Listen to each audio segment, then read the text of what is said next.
আসসালামু আলাইকুম রহমতুল্লাহ। প্রথম পার্টে আলোচনা করেছিলাম যে অ্যাকর্ডিং টু মিনিং মানে অর্থ অনুসারে সেন্টেন্স 5 প্রকার।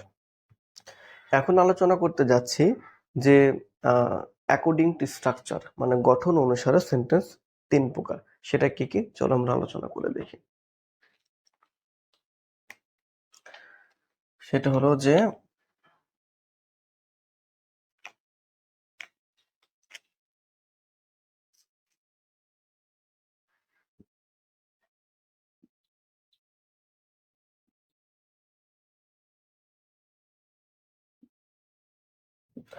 মিনিং মানে অর্থ, মানে অর্থ অনুসারে সেন্টেন্স না, এটা হবে লিখেছিলাম, এটা হলো স্ট্রাকচার হবে অ্যাকর্ডিং টু স্ট্রাকচার। স্ট্রাকচার মানে হলো গঠন।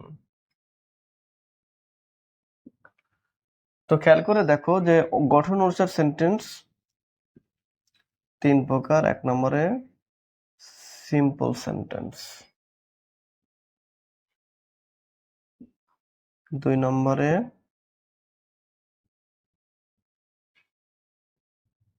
কমপ্লেক্স সেন্টেন্স, 3 নম্বরে কম্পাউন্ড সেন্টেন্স। তার মানে খেয়াল করে দেখো যে অর্থ অনুসারে অ্যাকর্ডিং টু স্ট্রাকচার গঠন অনুসারে সেন্টেন্স মোট 3 প্রকার। 1 নম্বর সিম্পল সেন্টেন্স, 2 নম্বরে কমপ্লেক্স সেন্টেন্স, 3 নম্বরে কম্পাউন্ড সেন্টেন্স। সিম্পল মানে সাধারণ, আর কমপ্লেক্স মানে জটিল, আর কম্পাউন্ড মানে যৌগিক। বাংলা জানার দরকার নেই, এটা আমাদের আসলে কোনো কাজে লাগে না। তো এই সেন্টেন্স গুলোর প্রত্যেকটার আবার সুবিশাল চমৎকার কিছু স্ট্রাকচার রয়েছে। চলো আমরা সেই স্ট্রাকচার গুলা দেখি। তাহলে এখন আমরা আলোচনা করব মূলত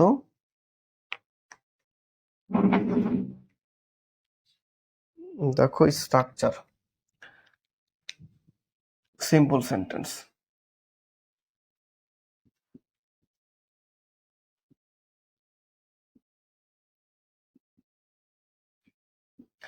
সিম্পল সেন্টেন্স, এখন সিম্পল সেন্টেন্সের স্ট্রাকচার 1 নম্বরে থাকবে একটি সাবজেক্ট থাকবে,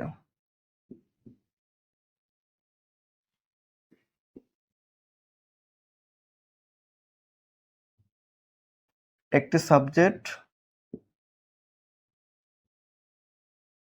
একটি ভার্ব থাকবে। তাহলে দেখো সিম্পল সেন্টেন্সের 2টা বৈশিষ্ট্য থাকবে, একটা হচ্ছে বা 2টি স্ট্রাকচার থাকবে। একটা হচ্ছে একটি সাবজেক্ট থাকবে, 2 নম্বর একটি ভার্ব থাকবে। তবে কোন ধরনের ভার্ব থাকবে? সেটা ফাইনাইট ভার্ব থাকবে।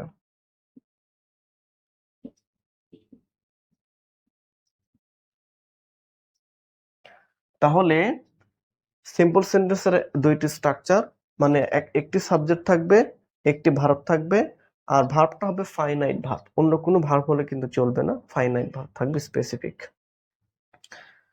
তো তারপরে আমরা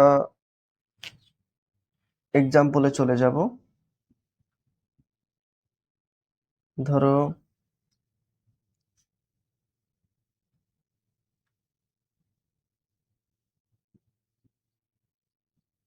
I know a boy. I know a boy মানে হলো আমি একটি বালককে চিনি। তো খেয়াল করে দেখো এই বাক্যের একটা সাবজেক্ট আর একটি ভার্ব, এটা অবশ্যই আছে। সিম্পল সেন্টেন্স একটা সাবজেক্ট আছে আর একটা কি আছে, ভার্ব আছে। তো এটা একটা কি হয়ে গেল, সিম্পল সেন্টেন্স। আর এই যে ভার্বটা সেটা ফাইনাইট ভার্ব। আশা করি সবাই বুঝতে পেরেছো। তো চলো আমরা চলে যাই অন্য আরেকটা সেন্টেন্সে।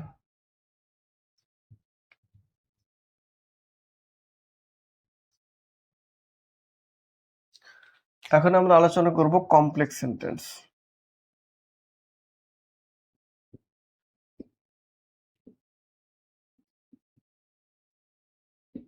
কমপ্লেক্স সেন্টেন্স এইটার আবার বৈশিষ্ট্য 3টা।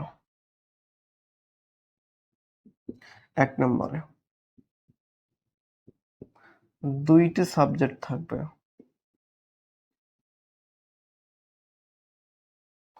থাকবে তাহলে কমপ্লেক্স সেন্টেন্সে দুইটা সাবজেক্ট থাকবে, দুইটি ভার্ব থাকবে। ভার্বটা কি ভার্ব? Finite verb.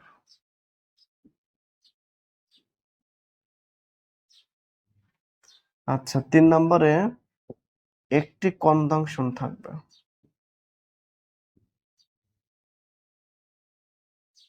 একটি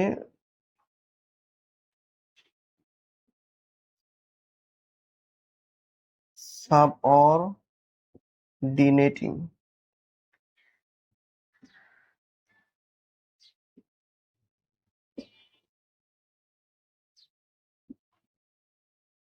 তাহলে একটি সাবঅর্ডিনেটিং কনজাংশন থাকবে। খেয়াল করে দেখো যে কমপ্লেক্স সেন্টেন্সের 3টা বৈশিষ্ট্য। 1 নম্বরে দুইটা সাবজেক্ট থাকবে, দুইটি ভার্ব থাকবে, ভার্বটা ফাইনাইট ভার্ব হবে, আর একটি সাবঅর্ডিনেটিং কনজাংশন থাকবে। তো চলো আমরা এক্সাম্পল দেখি।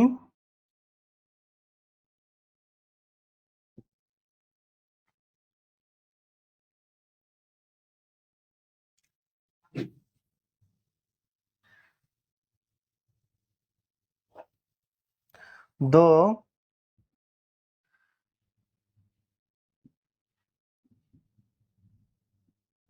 he is poor, he is honest. খেয়াল করে দেখো আমি এক্সাম্পল লিখলাম। দো যদিও, হি is poor, he is honest. মানে যদিও সে গরিব, তারপরেও সে সৎ।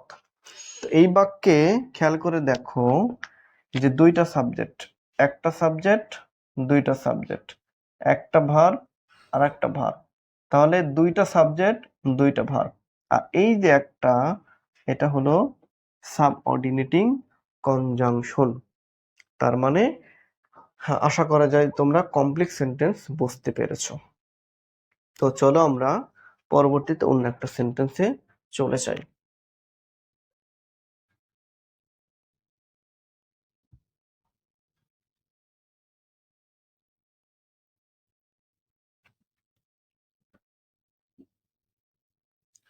আচ্ছা, এবার আমরা চলে যাব compound sentence.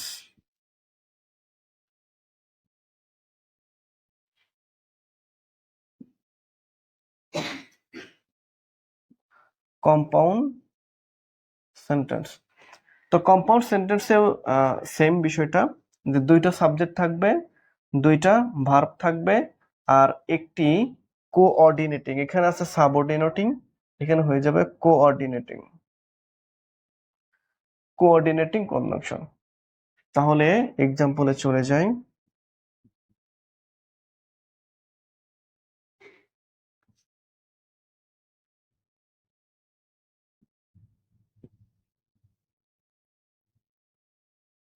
He is poor